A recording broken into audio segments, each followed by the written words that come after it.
Everything else is just the excavation is just taught into particles. Heavy particles, but still particles nonetheless. That's how I think they possibly done it.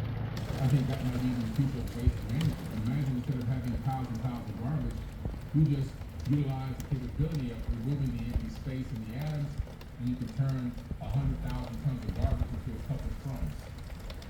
So it's almost like a 3D printing technology, but not printing carbon, 3D carbon technology almost.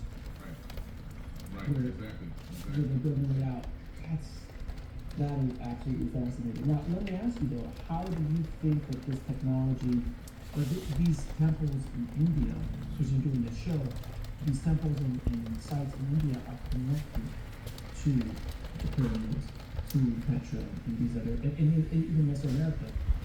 One of the biggest connections you can make with the temples located in India and literally all around the world, when you look at the Earth's magnetic